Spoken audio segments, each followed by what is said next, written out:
everyone. Welcome. Sorry for a little bit of a late start. We had technical difficulties on our end, but I'm so glad that you found your way here on time. I am Lily. I'm the founder and CEO. Oh, here's Mona. Okay, good. I'm Hi, at the Mona. spotlight. Made it. Hi. Hello. Me and Mona were the problem In here. the We email. were both in email being like, "Where's the link?" No, you weren't.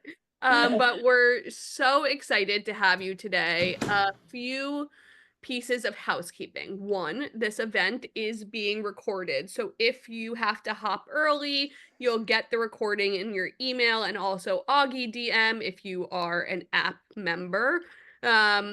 We love a good Q&A. So feel free to drop your questions into the chat and I will do my best to moderate.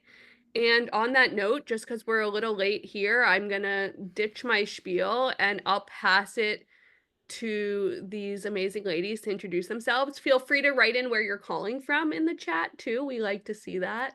And just Jennie, I'll start with you because you are first on my screen. Great. Hi, everybody. To introduce myself, right? Yes, sorry. Yeah. I'm just coming down from the panic that I was going to have to maybe run this alone. Sorry. With Lily. I said if Lily's here, I could do anything, I but said my water may break because I'm 8.5 months pregnant. I'm so thrilled to be doing this. This is now maybe the fourth or fifth time I've been doing a virtual workshop with Auggie, and I've done it alongside Kelly a few times already. And Mona, I'm so thrilled to be doing this alongside you. I'm such a fan. Nice. But if you don't already know me, community and connecting with parents is like my favorite thing to do, whether it be sharing my personal anecdotes of my own motherhood journey or using the knowledge that I've built alongside working with infants and toddlers for so many years and now running early learning centers in New York City and being on the ground with those infants and toddlers several times a week.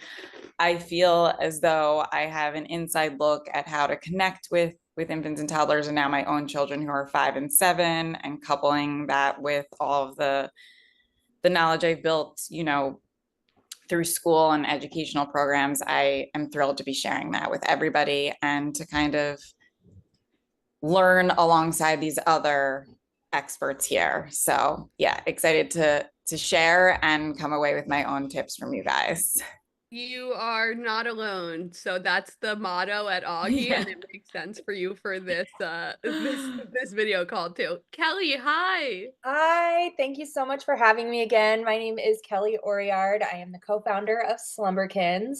My better half, Callie, was supposed to be here, but I know she was struggling a little bit today, and also all of our kids are in camp, and so she's on camp duty. She's picking up all the kids from camp. We kind of had a miss schedule, so winging it mom style.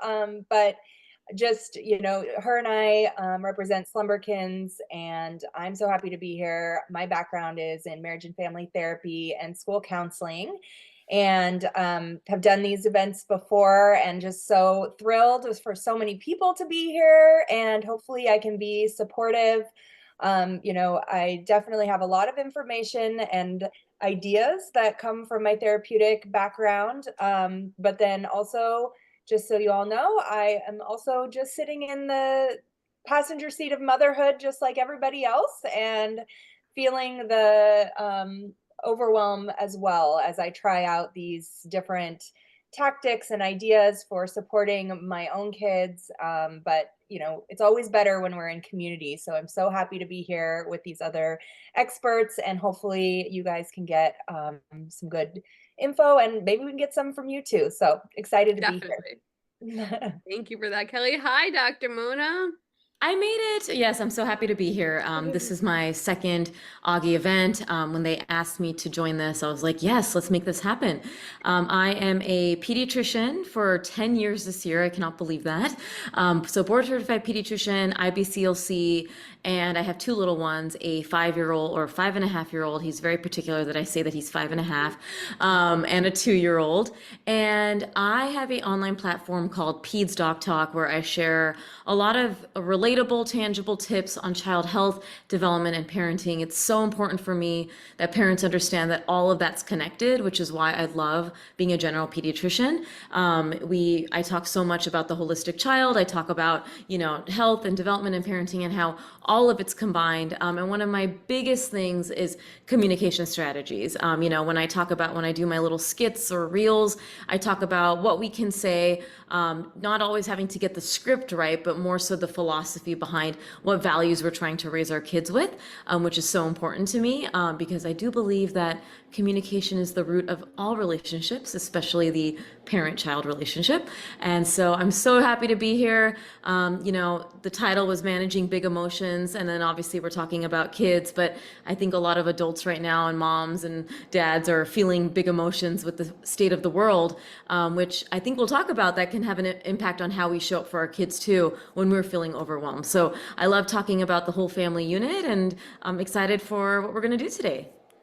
I love that. And it wasn't the first question, but I feel like we should start here because sometimes I feel like when I'm out of control or feel out of control, I'm setting my toddler up for the opposite of success. So I guess when it comes to, let's give tips for the parent and let's start there. Like when you are feeling out of control, how can you level set on your end? Because what you feel and how you react definitely impacts your toddler or your kid. Do you want me to go first, or who's going Yeah, first for just that? because you brought, yeah. Yeah, I think one of the biggest things to remember is that it's going to go by fast, right? Those moments that we're in, we think that they're forever, but they are very quick. When I'm finding my moment of dysregulation, which by the way happened on Saturday, we're recording this on Tuesday, and on Saturday I was solo with my children. My husband had been working 6 weeks, it's now 4 out of 7 weekends in a row that he's working or out of town. I'm spent. And I knew going in that I was not having a great day. It was hot. I was overstimulated. There was a lot of noise. My toddler, my 5-year-old was defying everything that I asked him to do. The dog was barking. I knew what my triggers were. So I think one of the biggest things is understanding what makes you not you. What makes you feel dysregulated, which we focus so much on the child's dysregulation, but as adults, we know the moments that are going to make us more dysregulated. And really having that insight and saying, you know what, today may be a day where I may not have all of myself together, right? Yeah. But I don't want to take this out on my child. In those moments, I usually do something silly. So when I'm finding that I want to scream or do something that I normally would not want to do with my children, I do a little funny sound. It sounds silly, but I'll go, and I'll just kind of do that before I actually react. So I'm more likely to respond. And then there are moments where I lose my cool, and we'll talk about that, I'm sure. And there's a lot of repair happening. But I think it's knowing what makes you not you, and also what you can do in that split-second moment before you raise your voice or, threaten or do the things that maybe are not aligned with maybe your parenting philosophy, but somehow maybe come up because that's what was done for you. My parents threatened me, my parents yelled at me, and when I'm in my fight or flight, I tend to want to do that. And so it's really important to kind of have that insight to start off with. Yeah, it kind of reminds me of that like Sex in the City moment where Charlotte like goes into the pantry after her kid puts the paint on her butt just to like take a moment for herself. Kelly or Jenny, anything to add? And then I promise I will stick to the script. Yeah.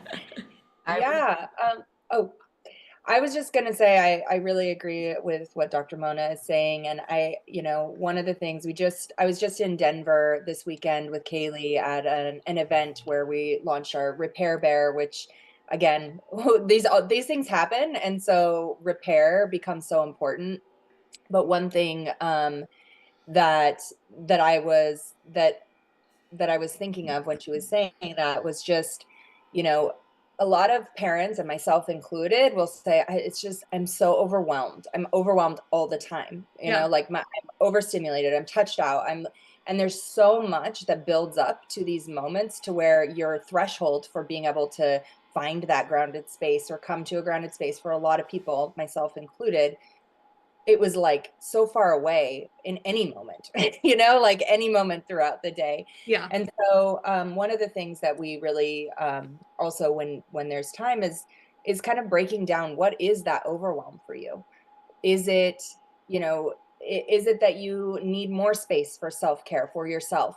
In the same vein, it's mostly about you and finding that balance for yourself. We often take on so much as parents. We have to, because we're taking care of our kids. We're in a situation where our partner is gone, or, there's just a lot going on. And in advance thinking, okay, what are the things that are overwhelming me, and how do I take a proactive approach to get what I need? And if in the moment it's coping, then do it. You can give your child an iPad and take that moment to catch your breath and know that you're coping in that moment, and try to figure out ways that you might be able to balance it out for yourself longer term. But be okay with, in the moment, if it's going to help you calm down, to like have your child watch a show, breathe, do what you need to do, that's actually a good use of time. As long as Yeah. you're thinking about the longer term, how you want it to be as well. Like screen time as a tool for you, Exactly. less as a crutch for the kid. Yeah, Mhm. which it can be for, it's still a crutch and a coping thing for me. It's like you crutch on it and then you kind of step away and kind of go in flows with that. And I think that's really normal and okay, as long as we're, in community talking about it and trying Yeah. to be connected. Jennie, I know you wanted to add something, and then Kelly, I do want to come back to the Repair Bear because I love that poem, and we'll send it again as a resource too. Yeah, I love that. Also, I was going to say that I often find that when I'm personally most triggered and having a hard time, of course, is in the day to day when, you're in moments of what we're all describing. But I think what I've realized recently is when my expectations don't align with the reality. Yeah. I'll give an example. On Sunday, my girls have been learning to ride bikes, and it stands for this like fantasy in my head that like we're going to be like riding on the boardwalk and it's going to be amazing. And I usually don't account for what happened this weekend. Not my sister, my daughter was trying to go up the ramp to the boardwalk and couldn't. And so we were like, let's start further back and get momentum. And of course, it was like she wasn't able to get there. And it was like, I'm the worst and just not my fantasy.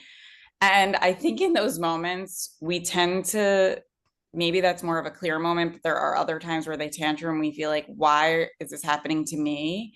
And we sort of need to remember it's happening to them. And we're, of course, impacted because we're their parent. But I think it can help when we, number one, have realistic expectations, not to set ourselves up for being like, biking's going to be terrible and filled with frustration.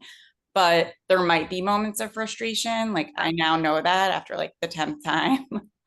And also to take ourselves out of those moments of their hard time, know that it's not a reflection of our parenting, a reflection of us being good or bad parents. Like nobody's looking. If they are, they're probably like, I've been there. I had that noise of like people at the playground, and I realized I like had a radical moment of like, this is everyone watching this has been here. And I have an opportunity to tune that out and really be in this with my daughter. And when I say like tears came down my face when she on the 10th time got up that ramp and I was envisioning like wings to get her up there, that it really was a moment of I learned my own triggers and I can be there for her in the way that like she deeply needs as a 7-year-old with like no frontal lobe. Yeah. A developing one. Well, we will also get into that too. My mom told me that like doesn't fully develop until you're 25. Is that true, Dr. Mona? Yes, that is true. It's That is crazy. and it's wild to me that many people get into long-term relationships, side note, before 25. Like, we hear a lot about people finding the love of their life before 25. I'm Yeah. like, do you even know self? Like, let's make sure we know self, Know and that we can get thyself. into those rational relationships. But that's a whole other story, about early long-term relationships. And when you're not fully developed yet and have the full set of coping skills, it takes a while. And I think a lot of grown adults are still working on that. Hopefully, with insight, you're working on it sooner than later. Yeah, that's a really good reminder for me. I'm pregnant with my second. My first is 3.5. I had a little sprinkle this weekend, and one question I went around the table and asked for the people that had two, like, what was the hardest part? And one of my girlfriends said, and then other people agreed, is that you often think this 3.5-year-old or 4-year-old or whatever it is understands so much because like they're communicating now and they have opinions, but in reality this part of their brain isn't developed yet. And so you're like, you want to be like, don't you understand that like I need to Yeah. be taking care of the baby right now? And then the toddler's upset, but they don't understand that. I guess just on that note, because maybe, and I said I'd stick to the script, but I'm curious for me, and I think maybe other people on this call who may be expecting a second or a third or whatever it is, but also has a toddler at home, regardless with a little one at home, like how do you handle a toddler meltdown while also like literally caring for an infant? And I'll let whoever answer.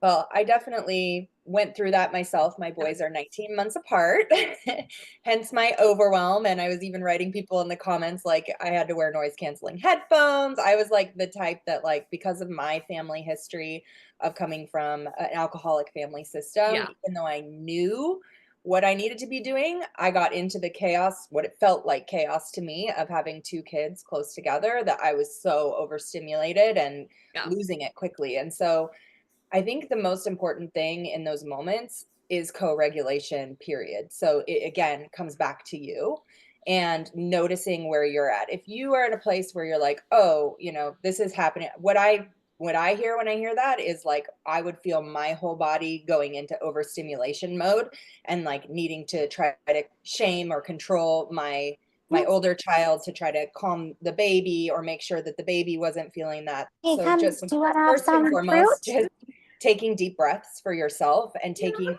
that moment to pause, whether you have a trick like what Dr. Mona Watermelon? said of like the breath. Oh, I muted everyone. Sorry. I'm back. Okay, you're back. I'm asking you to, sorry, I muted everybody. Just That's okay. somebody was getting watermelon. So really focusing on yourself. I think if it's a big tantrum in that moment, right? Like a lot of times it's not about the words that we're saying, it's about the actions we're taking, the Yeah. breath, the showing the calmness, maybe even sitting down, starting to read a book, you know, like finding ways to just approach it differently than going into a power struggle with a toddler, because the minute you're arguing with a toddler, like you're in for the power struggle. And I don't know about you all, but I always lost to my Yeah. son. He's somehow stronger and more determined than I ever was, which was so triggering to me. So yeah, I would say really focusing on regulating yourself. But if there is ways in advance for you to help your toddler start lean into the developmental phase they're in, they want to Okay. show you that they are leaders, that they are big boys and big girls, and they can do things on their own. Help give them jobs of ways they can support you in the family system, whether that's help get a diaper for the baby, help take care of the baby, right? When kids at that age are taking care of and supporting, giving empathy and giving the things that they've received, it actually builds empathy for them. I love And that. it can be a real help for you in those moments, and help them feel proud and excited about their role in the family, because really their role that moment is a big moment to Yeah. shift their role from being the baby to now they're wondering, am I as loved as much as my baby sister? How come I'm not the center of attention anymore? So you can really help play up their independence, things that they're wanting to lean into anyways.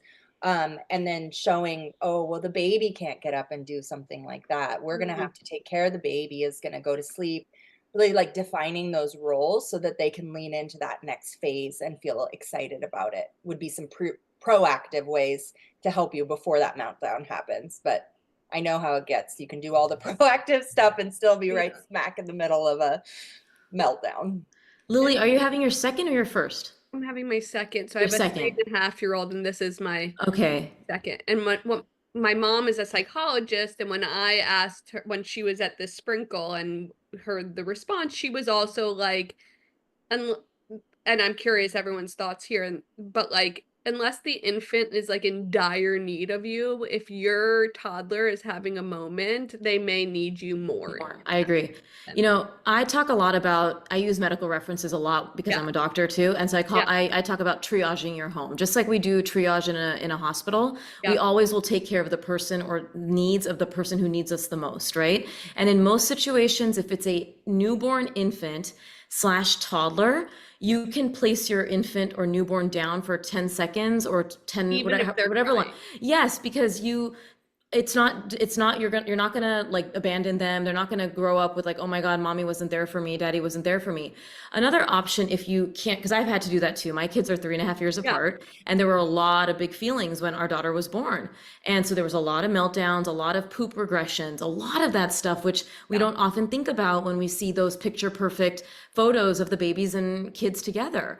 And so triaging became very important to my house. Sometimes it would mean because my daughter had to feed, and I would say, hey, Ryan, I know you're upset. I'm going to feed Vera. Why don't you come sit next to me and you can just snuggle up next to me? And it didn't mean that I de-escalated him because I didn't have the capability of doing that. You know, I think a lot of the times when we think about validation, de-escalation, we think that we have to kumbaya with our children for this long time. Sometimes it means a quick validation and moving forward, but not abandoning the feeling, right? Like, I'm not saying get over it. I'm saying, I get it. You're really upset because you want to play. And right now, mommy's feeding Vera. And then another point to that, which is something that is really important, even as the kids get older, is never blaming the sibling, right? So whenever Ryan wanted to do something, it was never like, I'm feeding Vera. Don't you see that I'm feeding Vera? Vera needs to nap. It would be, hey, right now, mommy's going to feed Vera. You know, but maybe we can do that after I'm done versus blaming the younger sibling or the older sibling as they get older for the reason why something can't happen, right? Because I want our children to understand that this is a team effort, that everyone has needs, and that really has served us well now that they're 2 and 5.5, in that they have a really strong relationship already, that anytime I'm dealing with something with Vera, Ryan will come help me now, or vice versa. There's this communal sort of like, you know, when Vera's sad or Ryan's upset, oh, Auggie, or oh, Vera, it's okay, Vera. Mommy's making dinner. She's gonna be right here. Like, and I think that's sort of like that when each child gets that, but they also understand that we are only one person sometimes, that they respect the fact that, yeah, like you can't do two things at once. And that's also comes back to what Jennie said about expectation versus reality. You cannot kumbaya with two children. Like, you're not gonna be able to. Like, you gotta triage and say, what is most important at this moment? And that may shift based on the moment. And that's the part of pivoting as a parent. I love what you just said, because I'm not judging other parents, but you're reminding me, I heard something at the playground the other day. There was a mom there with probably a kid, 3.5, 4, and then holding a newborn. And she was like, we have to leave the playground because the baby needs to nap.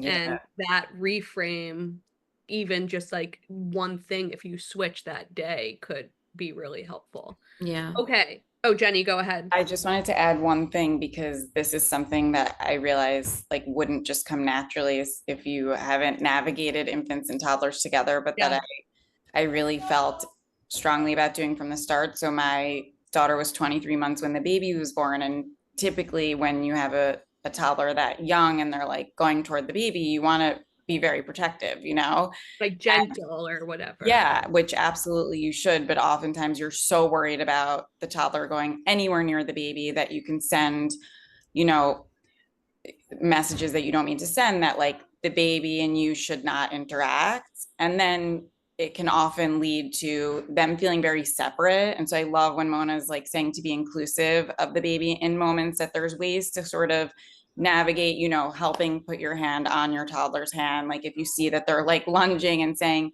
you know, touch the baby like this, and really allowing that to progress from the start.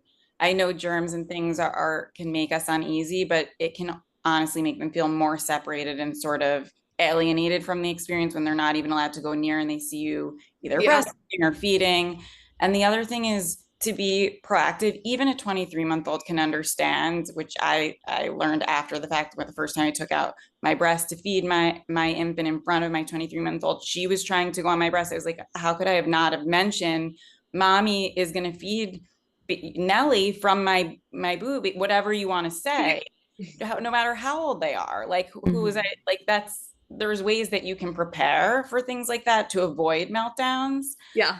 I know I didn't properly introduce myself with what I do, but Charmspring has a visual routine board and we can customize tiles. So even if it is showing Oh, I you love that. breastfeeding and writing out, if I you have want to one do at home, that. yeah, like having prepared moments. There was times where I was like, why is everyone melting down? But meanwhile, here I am trying to like feed the baby, cook dinner, and like, of course that's gonna happen. So I think we can also set ourselves up for better success when we can say to our toddler, I'm about to cook dinner. Here's a basket of things that you can do while mommy might have to cook and feed the baby. Whatever it is, Yeah. I think being proactive could help. Okay, this has been amazing for me personally. So if you're expecting your second or third, congrats. And I'm glad you got this from the experts, but I will dive in now to your toddlers because Jennie, you kind of brought this up with like judgment or like eyes on you at the playground. And we often use when talking about big feelings and toddlers the example that I feel like everybody has been through, which is your toddler screaming on the floor of the grocery store. You feel everyone staring. And I guess I have specific questions for each one of you, but Jennie, kicking it off with you, like what's really going on here developmentally when this goes down? Oh, wait, you're muted. Oh, did I mute everyone again? No, I'm Okay, at Union Square Play, and so if it gets noisy, I muted it but couldn't unmute. got Sorry. it. So I think when we're in a moment like this, like I said before with the moment with the biking and the park, there are times when I get so overwhelmed by the setting that I'm in. And it's really hard in those moments to take a step back. I've learned with time and experience just how much I can help myself and my child when I can really think of just us in that moment. It Yeah. actually helps a lot quicker than feeling like you can snap them out of it and like pull from that fanny pack of tools that you really don't want to dive into, whether it's like bribing or like, come on, let's go, whatever it is. Yeah. That really allowing myself to be in that moment with my child and tune out everybody else. And the reason why that's so important is because, like, number one, we're talking about kids that really don't have the full language yet. And even if they do, we can argue that it's really hard for them to access. I always hear about people saying, use your words. They would if they could in those moments. And so knowing that they really can't access words in those moments, no matter how old they are, if they're tantruming and not using words, it's because they can't, or they're seeking out some sort of desperate need for connection in this other way that they're using, and that they're probably also overwhelmed by the stimulation of whether it be the grocery store or wherever they are. They feel those eyes, they feel our energy. And so really understanding that my role here isn't to control this, but to manage this, to contain it, has helped me a lot too. I think we always look at a child in the throes of a tantrum and think, how can I end this? And if instead we pull back and think, how can I manage this? It Mm. feels like a lot less of a lift and a more achievable goal for everybody. And you approach it with a lot more empathy for yourself and your child. I Yeah. love that. And Kelly, I guess for you, while still validating their emotions, how do you set limits? I know you've told the story before and you can share it again now, but like if sometimes you physically may have to remove yourself and your child from that scenario. You can't unmute. Okay. There you go. Oh, there we go. Okay. Yeah, no, definitely. And I totally agree with Jennie here. Like the understanding your role in this and really trying to notice maybe what's going on for you around your own kind of inner thoughts. Those will get in the way of how you show up for your kid. But Yeah. like feeling the eyes on you, feeling like your child's behavior is a representation of you or your parenting. I know that those are things that have been pretty common in the past of like control your kid or things like this. But we know developmentally, just like we were saying, that is not a thing. And our role as parents is to help contain and acknowledge and give those skills like when we can. So when we're in a tantrum mode and we're falling on the ground and we're making a big scene and you just know I'm either going to go one way of like gonna, like go nuts, or I'm going to, like just kind of like halfway go through and try to say the script, but really internally I'm like dying because people are watching. That's just not a good space to be in for anyone. So, this has happened to me many a time with my very strong-willed son. And it has gotten intense before where he's like tried to bite and kick and hit. Yeah. And, when that kind of thing happens, it's really important to continue to say, your role, I'm here to keep you safe. Number one, I'm your mom. I'm going to keep you safe no matter what. Right now, your body is showing me that you can't be safe. And so I'm going to help you get safe. And like even picking up and overpowering in that moment, but explaining why you're doing that. I wouldn't say it necessarily de-escalated him until we Yeah. were like away. It And sets the boundary. yeah, but it's holding a boundary. Yeah. And that in the long run helps them understand the boundaries and the safety that you are going to provide. And the words of saying, I'm here to keep you safe, I love you, you're a good kid, right? Even if they're spewing back ugly stuff, right? Like deep down, they're hearing, my mom loves me even when I'm in this state. And that is so important for like developing core beliefs and just knowing that even when you're at your worst, somebody is there to love you. And when we get met in those moments with equal pushback and anger or shame, that's where later in adulthood we have deeper core beliefs that we're not worthy of love, we're not where we feel so alone. Yeah. This is where I get nervous because I had some of that going, in teenage years and older, of like, this is why I created Slumberkins with these affirmations, because in the darkest moments I didn't have the kind of affirmations that we put into Slumberkins. And I just really hope that we can give those words to our children so later on they know they're not alone, no matter what. It's such a gift you're giving people. And Jenny, I feel like I picked this up from you over the years, but it's like sometimes when Jackson is like trying to bite or hit, I'm like, I will not let you hurt mama either. Did I learn that from you? Yeah, Okay. probably. Say it even in classrooms, right? Like, not with a smile, but with clear messaging, Yeah, that I smiled that time because I was happy. It's hard. Yeah. And Dr. Mona, I guess just like both from what you do professionally and then just as a mom of two young kids, like you're in the store, your kids are melting down. How do you respond without reinforcing that tantrum? Like what would be like, give us a playbook here. Oh, I gotta ask you to unmute now. Great. This is going well, everyone. Awesome. No, thank you so much. And I love what has already been said. And first, to start off, there is a difference between a meltdown that happens in public and a meltdown that happens in the home. And it has to do with the judgment. The judgment makes us go into this primitive reflex of acting and doing things that we normally wouldn't do. So like, I think it was Kelly who said that maybe you have this primitive reflex to just scream or yell. Your fight or flight and freeze is so activated because of the judgment that you may not do the things that you would normally do in a home. So my first tip is that think about how you would handle that tantrum if everyone just disappeared at that moment in that store. Like, what are you gonna do if this was happening in your living room? You're probably going to approach it as you would approach any other tantrum, right? Yeah. But the judgment makes us want to look like we have control by being more tough, maybe yelling, if you don't sit up, or if you don't do this, I'm gonna pick you up, or feeling like we're in this sort of control aspect. And it makes us feel and look as if, oh yeah, that parent is in control because look at how they just responded and laying down the law. But we know that threats, we know that yelling, all of that is not useful, whether it's in a store or in the home.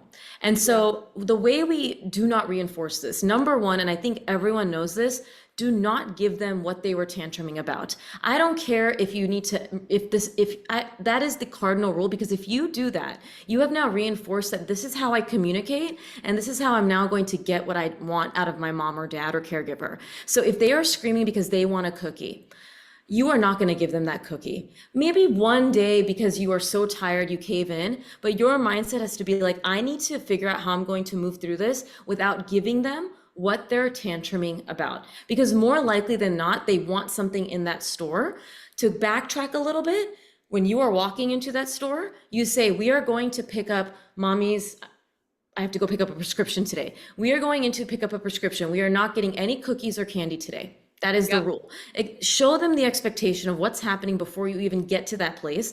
Will that always help? No, but it sets their mind that no, there's no candy happening at the checkout line. I'm not going to get this whatever, stuff that they have.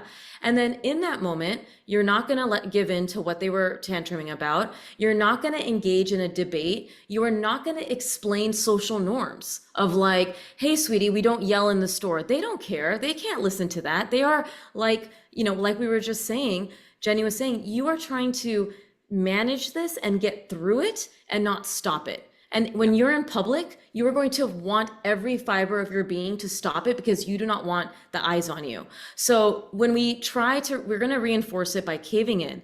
We're also going to reinforce it by escalating ourselves. So what this means is you are going to anchor with calm presence. So you can either do that in the aisle, or you can say, hey, you know what?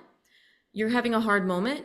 I think it's time for us to go outside for a moment. You leave the cart, you tell the person, hey, I need to leave this cart right here. I'm going to be right back. You may have to carry that child out of the store or put them in the cart, whatever you need to do. You go out into the parking lot. You de-escalate in private so that you do not feel that judgment. You get them regulated and you say, hey, sweetie, we got to go back in. Another thing that I use, which it works a lot for my very strong-willed 5-year-old, is I bring in humor because I need to move things along. So I say, if he's upset and he's older, now he's 4, 5, and if he's upset, I say, I know you're upset, but we're not getting the cookie. And I'm like, are you a big cookie monster? Is that why you want cookies all the time? Or something that makes it funny so that you are validating. You're not dismissing them and saying, stop being but you're saying, hey, I see it. You're adding humor, which is a very good coping skill, right? Like you're teaching them that you can be upset, but now I'm going to teach you a little bit of humor to get through this. And we are going to laugh. And maybe you do a little tickle monster, or maybe you say like, hey, Ryan, how fast can you get to that number 2 sign? Like you're redirecting them from the emotions. And you can do that when you start to see them start to get that, the crying start to fade. I want you to redirect them to something positive. You're not redirecting them to a tablet. You're not redirecting them to a candy. You're redirecting to something fun in their environment. Like, hey, I think I forgot how to pick out the bread that we use. Which bread does mommy like? Like, can you tell me? Like, make it a game for them so they feel like they're in control. Because we have to understand that in that moment, they are feeling so out of control that if we provide some sort of game or way for them to feel like in control, like, hey, oh, I need you to pick, which color do you want? Do you want the blue one or the red one? Like giving them this power makes them feel powerful when they feel so powerless in those moments. And I think that's how we can like move through it. But then with time, it's not going to happen forever. Like I now have a 5.5-year-old and these are few and far between, but they used to happen a lot. And it was a repetition of making sure that, okay, sweetie, I get it. No cookie, but it really does help in the long run to be consistent with that. Well, I just want to say that is such a good tip. And I feel like I want my partner to use it with me because it's like when you get mad and you can't have what you want and you're like, and then you like blown up or tantrumed about it a little as an adult. And then you're like over it. You're like, how do we move on from this? And it'd be nice to have somebody being like, well, let's focus on this or make a joke. And then you can like let it go and forget it happened. It's so beautiful. Yeah. Like humor, I think we forget, because I think also when I want to go back to this concept that we feel like we have to do this whole validation and emotional connection, that humor is not okay because we've dismissed them, but it is a healthy coping skill. You got to remember that. Like if you validate and then say, oh, honey, I get it, you're upset, and then move forward. And this is how we move through so many emotional ups, right? Like every time, I mean, humor has helped me so many times. And then we'll get back, I know we'll get into it, but then the repair after, like, earlier you were so upset about that you couldn't get the cookie. I get it, sweetie. And what can we do in that moment? Like all of that is a whole package of emotional intelligence, and we forget about the power of humor and healthy redirection after validation. And then 3 things that I just want to quickly say that I learned from a session we did. I think it was this event the last time we did it was don't bring your kid to the grocery store if they're hungry. Mm-hmm. Or bring a snack from home. Bring a snack from home. Yeah.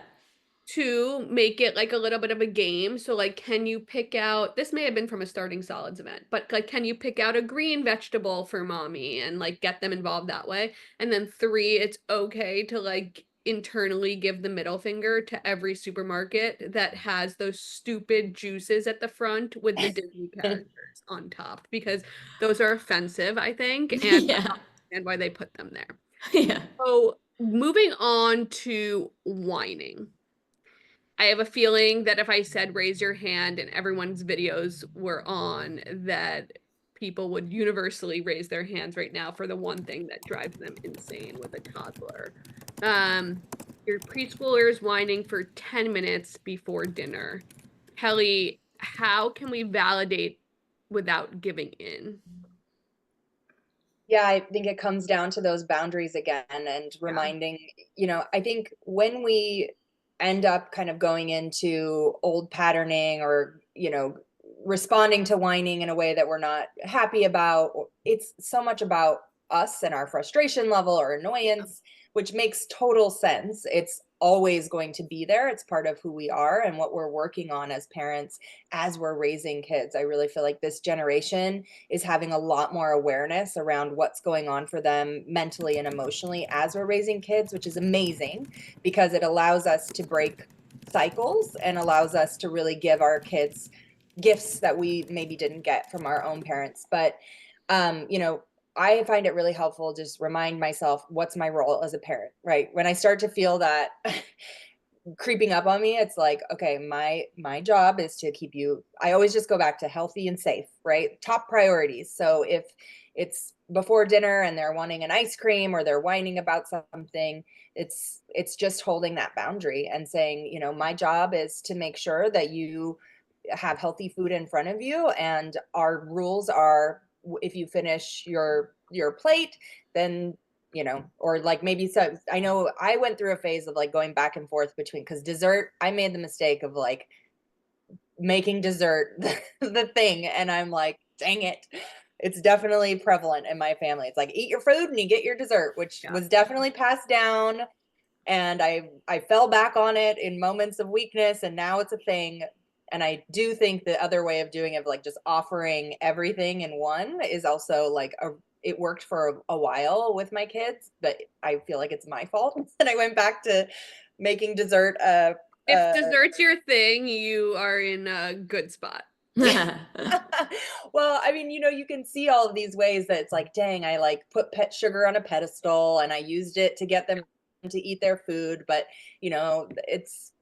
it was just that daily functioning of trying to do that. So whatever, values you're just ascribing to or how you're handling that, right? Like just know what those are and know what your boundaries are and where you're willing to give and where it's important for you to not. And I think there's different, especially around food, there's a lot of different, research and mindsets around how we should do that in the most healthy way. And I think as a generation, we're kind of catching up to that because not a lot of us experienced that kind of like openness around food. And a lot of people have issues around food. So it's kind of a tough one, but I would just say boundaries and holding strong to that in those moments, and not giving in to whining, right? Like, and just saying, oh, when I hear it, I hear you ask normal, then you can have that, or like things like that. An adult, like a big kid voice. Yeah. Okay, I feel like I've been in this scenario more times than once over the last like week alone. So I'll pass it to you, Jennie, first, but why do kids whine even after they get what they want? Like, what is happening there, and how do I make that stop? Oh, she's got to unmute her. Yeah. Thank you. Sorry, it's like a little bit noisy here. We can't hear it. Okay, good. So something that I wanted to point out, even before it's persistent, to know that whining is often not to be taken on the surface level, especially if it's like usually if a child's whining, like, I want a lollipop, and you give the lollipop, like, yeah, maybe it'll solve that. But I think often it's about something else. So just keeping that in mind. And I've run into this before, and now my daughters are 5 and 7, so they're at their age where like sometimes there are times where I like give in to something thinking it'll be a quick fix, like I want to wear this outfit, I want to imitate them. And I'll be like, okay, fine, whatever it takes for you to get out the door. And then I quickly realize it's moved on to the next thing that they're whining about. And it's really about wanting me to stop. And so I think Like remembering, wanting you, like your attention. right, like wanting me to stop what I'm doing, right? And using these other like tactics, even if it's not consciously to get me to stop. I'm giving an example of like that morning rush, Yeah. where I'm doing a million things. And often if we stop in a moment and just acknowledge like I'm running around just like you, we're all trying to get ready, I'm here, something like that can honestly diffuse whining. And when they were younger, and I actually didn't know that Slumberkins did this, but I've learned through these workshops, I used to share taking anything near you and using it as a puppet. I think you guys have puppets or things, right? And sometimes I'm not saying in the morning rush, but there are times when I've used like a third party like that, like Napkin Man or something, and said, what? Classic Jude Law. Yeah, exactly. Oh yeah, Mr. Napkinhead. Or like I use like a sock or something, and if it's just like overall whining, and saying something like, I'm not going to imitate the voice, like I'm having a hard time too. Yeah. It's hard to wait. If we say that, like you're having a hard time, it's hard to wait, we quickly realize that kids are like, stop, you're so annoying from an early age. Like when you have that voice, they might not say that, but they might kind of, it kind of lands flat. Like here's mommy with that like voice, to try and calm you down. And so when it adds humor, which is what Mona said, levity, Yes. and makes them feel like it's not just them, right? Like, and so I even find in moments of regulating, like when they're whining, like when I said before, like we're all rushing around, something like that, like I feel it too, we're all rushing around, some sort of acknowledgement that you understand that they want you to stop can help, diffuse a lot of that whining, because there's always something underneath it. Even if we can't make it a whole therapeutic moment, we can do something funny, we can do something that acknowledges what's underneath it, and just take a beat to try to move on from it. Would you say that's awesome? And I'm definitely going to try the third party approach. But for Dr. Mona, would you say that whining is a learned behavior? So I have to answer this question, and I have so much to say, but I do have to go pick up my son after. I think I had mentioned that to you, because then otherwise he's going to whine that I didn't pick him up on time. And then we'll have to do a repair. I mean, I'm so sad I'll miss the repair portion. But we'll I end with think that, Kelly, after I want to describe, if you start to think of whining like this, I think you'll understand that it's just a very natural behavior, and it is something that every kid will do, but it becomes a learned behavior if we reinforce it. Okay. So whining, I call whining sophisticated tantrums, meaning they have the language, so they don't need to fully throw themselves on the ground.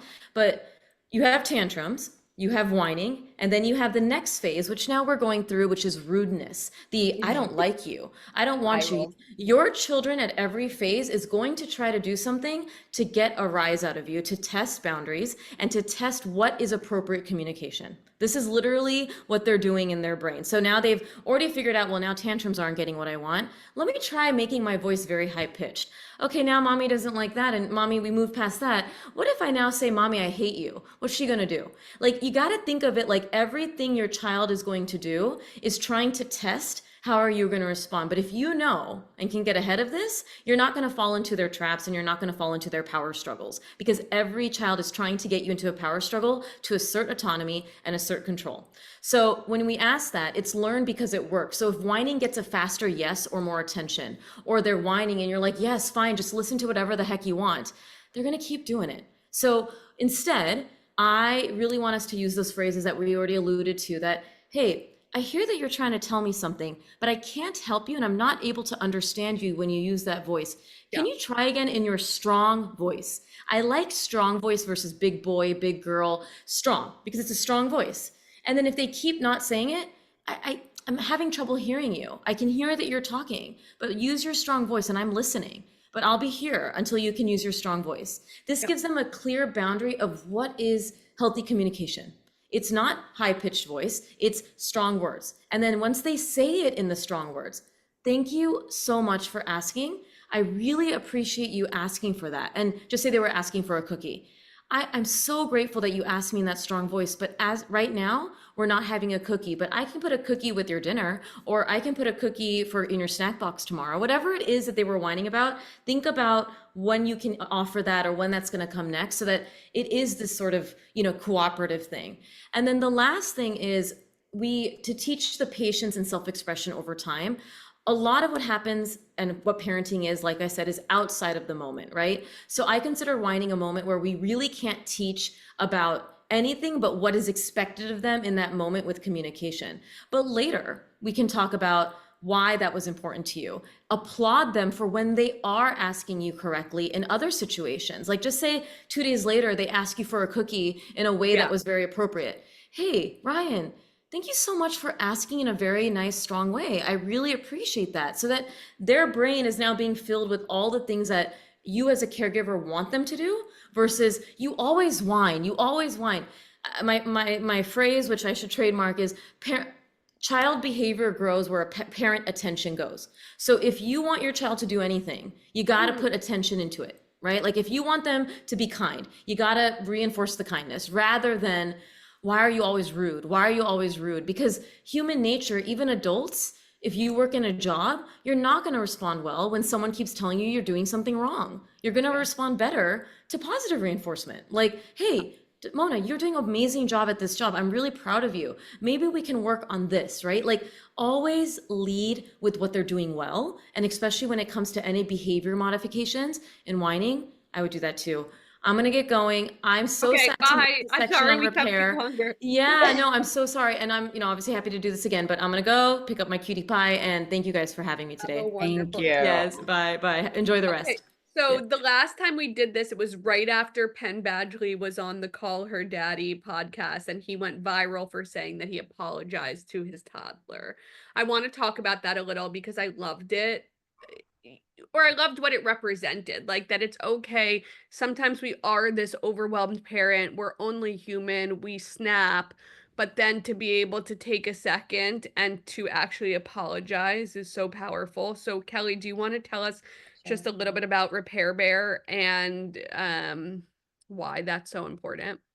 Yeah, we created Repair Bear to support for this exact situation. Also because we as parents didn't get it from our parents. I don't think that many of us, some people did, but didn't come from a generation of parenting that was uh, comfortable with apologizing to Yeah. kids. It was much more of an authoritarian and using shame to control behaviors, like controlling behaviors and controlling people was much more the norm in education and in parenting. And we've seen a shift, and it's backed by research around what connection really means, right? When we introduce shame into a relationship, it's corrosive. It blocks us from learning. It forms these negative core beliefs. We've seen, you get the behavior you want, but the long-term mental health effects can be devastating. And we've experienced those as a generation. So repair is like the universal tool to get you back on track with your child, with your partner, with anyone that you want a connected, close relationship with.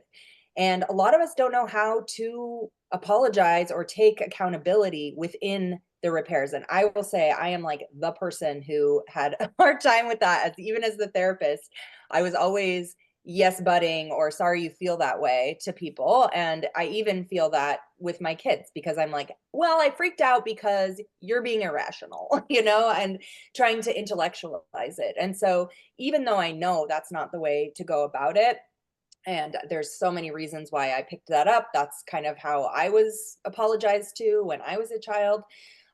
Repair Bear was really created with a script, which is a story, a poem that you can pick up and read that helps you just lay it out, apologize, take accountability, and reconnect. And those are the We'll steps share it. that you want to get to with your kid. Come back later and get back to the boundaries, the accountability, the consequences, but treat the relationship as the point where you want to have a safe, healthy relationship. You need to know how to repair in the right way. And so it's a work in progress for myself also, but Repair Bear definitely can help with that. Yeah. Jennie, I know we're at time. Anything last to add? No, just to say so much of that, Kelly, like the whole I'm sorry, but and where that comes from for us, I think I relate to that so much. And honestly, realizing that saying something like, I'm sorry, I'm learning too, like I said, can help diffuse a lot and help them feel like everyone's human and everyone's learning. Has helped me so much. Even my girls will be like, you are, like, it just helps them realize that, like, yeah, that this is, yeah, we're human and that we make mistakes and that they're deserving of the respect for us to acknowledge when we make them without trying to bring it back to them with the but. Yeah. I even will call out my husband sometimes and be like, just sorry. Yeah. Nothing more. It's hard. It's hard to do. Yeah. Well, So ladies, hard. thank you so much for your time again. We'll definitely do this again, and we can all attest on this call that you're not alone if you're dealing with big feelings and whining. So hold your boundary, and everyone's doing a really great job. Have a great day, everyone. Thank you. Bye. Guys.